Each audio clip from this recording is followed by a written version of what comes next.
La liberté, nous y aspirons tous avec ardeur. Nous souffrons tous en effet quand nous ne sentons pas libres. Quand nous sommes déterminés par autrui, qu'en leur présence nous ne pouvons pas faire autrement que de correspondre à leurs attentes, alors nous en sommes irrités. Cela va contre notre dignité. Lorsque nous sommes dominés par nos émotions, nos habitudes, nous nous sentons aussi mal. Nous avons aujourd'hui, certes, une liberté extérieure, politique, mais dans le rapport aux autres, bien des gens ne se sentent pas libres. Ils se sentent liés par des contraintes extérieures résultant de leur situation, déterminées par les attentes de leur entourage et de la société. Ils n'osent pas s'en libérer et nager à contre-courant, dire librement ce qu'ils pensent. Ils se demandent ce que les autres attendent d'eux, ce qu'ils penseraient d'eux si ils ne sont pas eux-mêmes, et s'efforcent d'être tels que les autres voudraient qu'ils soient. Mais dans ces conditions, je ne pourrai jamais devenir un être authentiquement humain. Jamais je ne découvrirai qui je suis en réalité.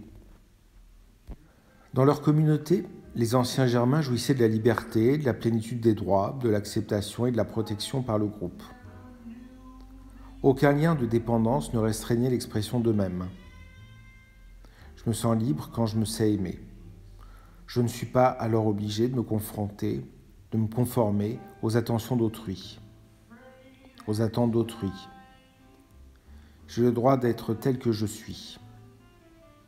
Quand je me sais aimer par un autre être, je peux, auprès de lui, laisser paraître ce que j'éprouve. Je n'ai pas à craindre en permanence ce qu'il va penser de moi. Je me sais accepter tel quel. Si je me sens réellement aimé dans toute ma façon d'être là, je suis libre de la contrainte de toujours devoir réussir, faire mes preuves, correspondre aux critères de la société. Pour désirer la liberté, les Grecs usaient de 3 mots différents. Eleutéria, c'est la liberté d'aller où l'on veut, d'agir comme on veut, de faire ce que l'on sent être bon pour soi, sans se laisser restreindre par les prescriptions et les attentes des autres. Parésia, c'est la liberté de parole. On va peut-être trouver qu'il n'y a rien d'extraordinaire. En démocratie, on a le droit en effet de dire ce que l'on pense. Mais que de fois on ne s'en aligne pas moins sur les autres. Je connais un être très doué et qui a de bons certificats. Or, il ne trouve toujours pas de travail parce que, avant tout entretien préliminaire, il se demande 100 fois ce que le chef du personnel va penser de ce qu'il dira. Si cet homme ne le trouvera pas névrosé ou au contraire, il emploiera tel ou tel mot. Il n'a pas sa liberté de parole.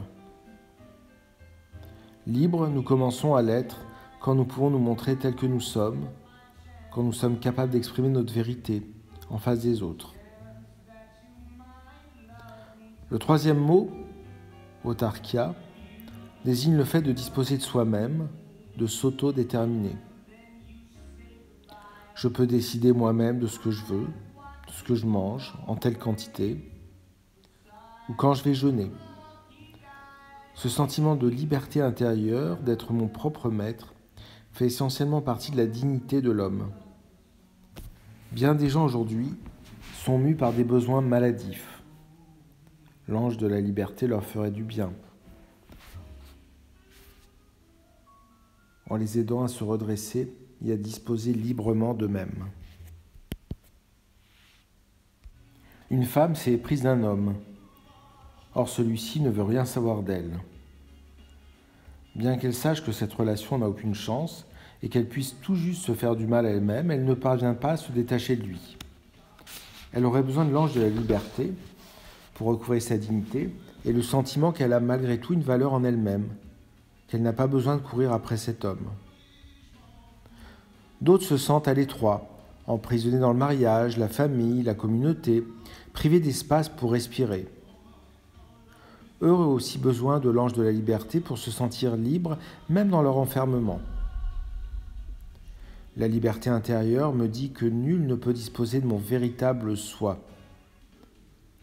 Elle me fait don de l'indépendance dans l'amitié aussi.